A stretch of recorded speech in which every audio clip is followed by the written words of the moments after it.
Assalamualaikum warahmatullahi wabarakatuh. Perkenalkan, nama saya Eka Wahyudi. Saya bertugas di MAN 1 Jembrana, di Bali tepatnya.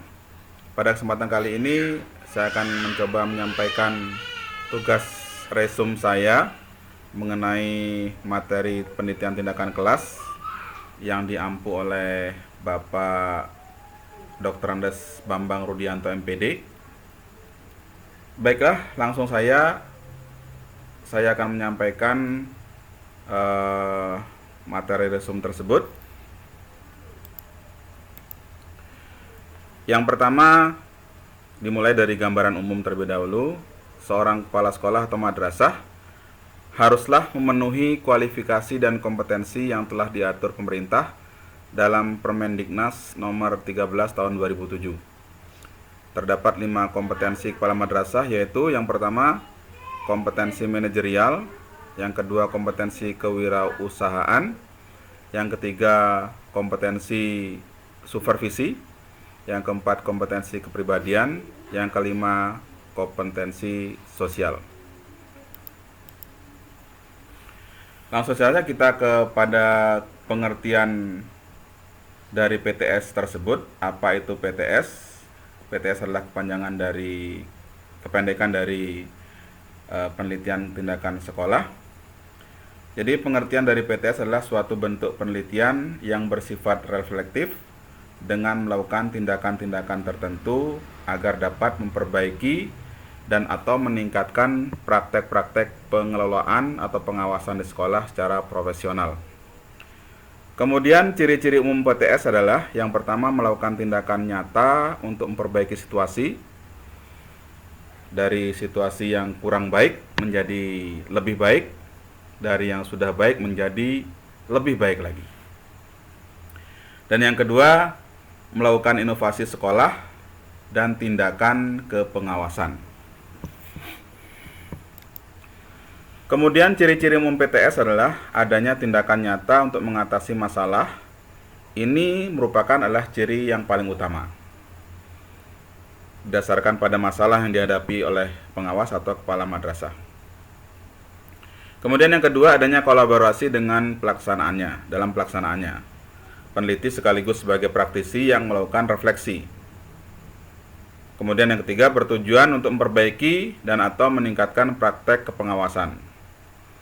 Penelitian ini dilaksanakan minimal dalam 2 siklus, yang masing-masing siklus meliputi tahap perencanaan, pelaksanaan, pengamatan, dan refleksi. Apa tujuan dari PTS tersebut? Tujuannya adalah untuk memperbaiki situasi sekolah saat ini.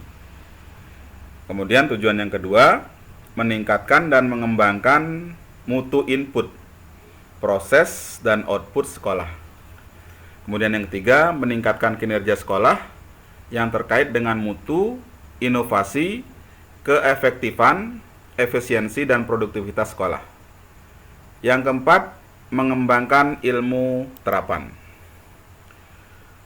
Adapun etika dalam melaksanakan PTS yang harus dipegang oleh seorang peneliti adalah yang pertama, ia harus bersikap jujur. Tidak boleh berbohong dengan data yang diperoleh. Kemudian yang kedua, meminta izin terlebih dahulu terhadap orang yang diteliti. Yang ketiga, menjamin kerahasiaan data responden. Yang keempat, menuliskan sumber referensi yang ia kutip. Kemudian etika yang harus dihindari oleh seorang peneliti, tadi yang harus dilakukan, sekarang adalah etika yang harus dihindari oleh seorang peneliti adalah yang pertama, mengganggu tugas pokok. Jangan sampai penelitian ini mengganggu tugas pokok seorang kepala madrasah. Kemudian yang kedua, menyita waktu dalam pengumpulan data. Kemudian yang ketiga, mengubah data hasil penelitian. Yang keempat, mengganggu PBM guru yang diteliti. Kemudian adapun prosedur PTS. Prosedur PTS ini adalah yang pertama, penelitian diawali adanya masalah di lingkungan madrasah yang berkaitan dengan salah satu dari 8 SNP atau 8 Standar Nasional Pendidikan. peneliti merencanakan tindakan penelitian. Kemudian yang ketiga, peneliti melaksanakan tindakan penelitian pada siklus 1 melalui kegiatan observasi dari data collection. Yang keempat, peneliti merefleksi hasil penelitian pada siklus 1. Yang kelima, peneliti melaksanakan tindakan penelitian pada siklus 2, kegiatan observasi dari data collection. Yang keenam, peneliti merefleksikan hasil penelitian pada siklus 2. Kemudian yang ketujuh, jika belum menemukan solusi maka peneliti dapat melakukan tindakan dan refleksi pada tahapan berikutnya. Kemudian perencanaan PTS dimulai dari membuat skenario tindakan atau langkah-langkah kegiatan penyelesaian masalah. Kemudian yang berikutnya, mempersiapkan sarana yang dibutuhkan. Yang ketiga, mempersiapkan instrumen penelitian. Yang keempat, mensimulasikan pelaksanaan tindakan. Adapun implementasi skenario tindakan oleh pengawas atau peneliti utama yang telah direncanakan adalah yang pertama, melaksanakan tindakan untuk memecahkan masalah. Kemudian yang kedua, kesesuaian antara rencana tindakan dengan pelaksanaannya.